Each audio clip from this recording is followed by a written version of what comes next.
Good morning, everyone. Hey, you guys that are as old as me, or maybe not quite that old, but I'm 70, but listen, you remember the games that we used to have a long time ago, like jacks? Remember jacks? You had to bounce this ball, grab one, bounce it, grab two. I never could get the hang of jacks. All my sisters, every one of them could beat me. And then the next one was jump rope. Listen, I could not jump rope. I don't know why. I was better at ride my bike, shoot my BB gun. I never could get the hang of jump rope. And there was one part of jump roping that my sisters could all do, and I couldn't do it.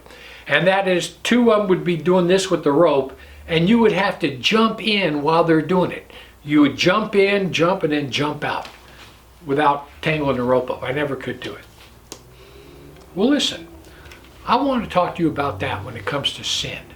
Jumping in and jumping out. In other words, the 2-second sin. Because I've been thinking about this for a while, and I realized that, you know what, I do that when it comes to little sin. I jump in and then I jump right back out again. And you figure, you know what, the duration was only for a second or two, so no harm, no foul. No, that's not how it works. Psalms 101:3 says, I will set no wicked thing before my eyes. I hate the work of them that turn aside. It shall not cleave unto me. The first instantaneous 2-second sin that I can think of is when you click on something you shouldn't, right? Now, sometimes I'll see an ad on either Facebook, maybe YouTube, doesn't matter where, online, and you think, well, what's that? And then you click on it, and it turns out to be porn or something, or some stupid picture, and then you click right out again, right? You click on it, it's automatically went into your eyes. You can't get rid of it. The image is there, but you click off of it immediately, and you never give it a second thought. People, the truth is, you should have never clicked on it in the first place, because I know that what it says, that's not really it. It's bait. They're baiting you to click on it. And they're hoping that once you click on it, that image comes up, you'll stay. But most Christians click on it, want to know what it is, curiosity, and then the minute they see, they click off where they should have never clicked on it in the first place.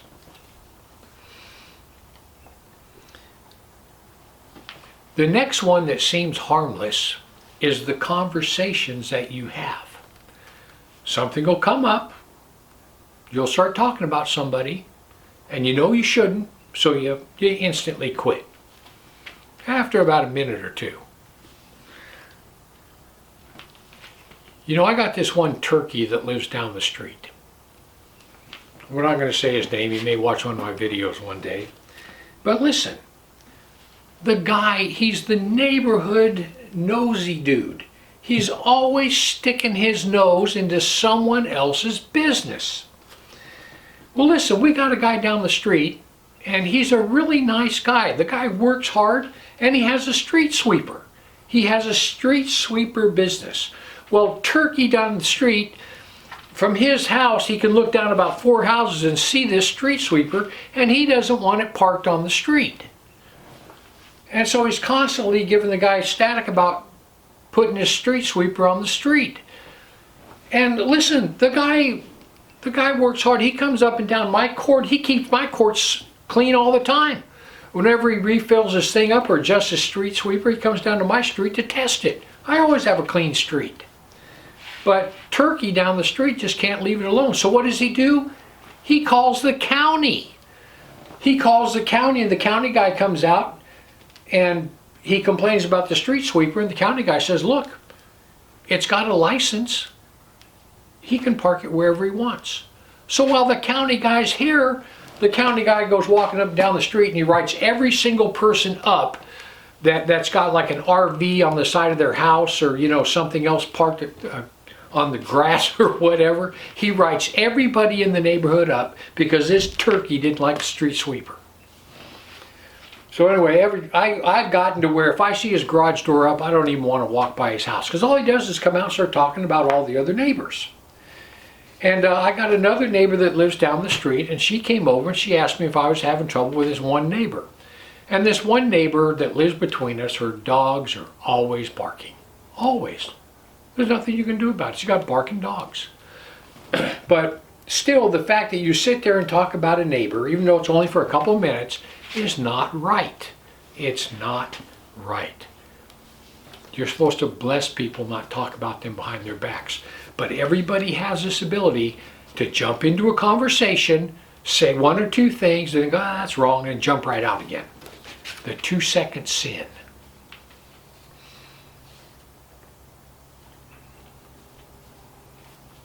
Here's another thing we need to not do, because it robs you of your love, joy, and peace. Now, this may not apply to you, but it certainly applies to me. That's why I'm bringing it up. YouTube. People, I don't watch TV. I watch almost zero TV.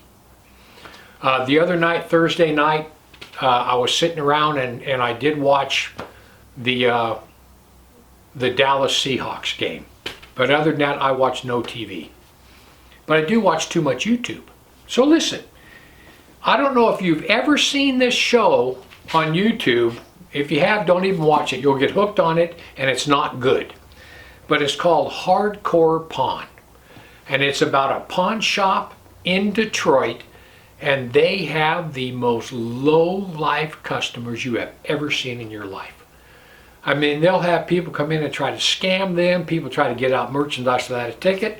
And it makes you hate society. When you see these people, you just sit there and say, what a bunch of lowlifes.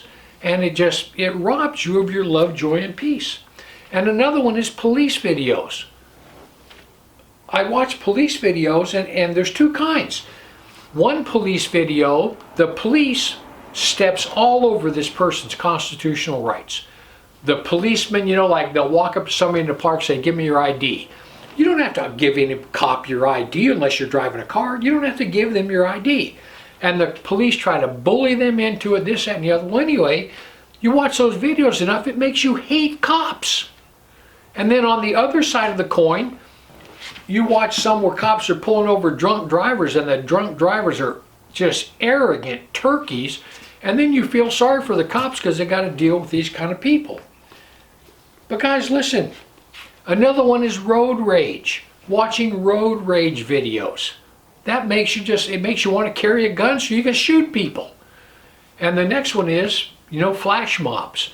When flash mobs run into a store, totally destroy it, grab everything and run out the door. Because we as human beings, we hate injustice. When we see injustice, we hate it. But guys, listen. These little things.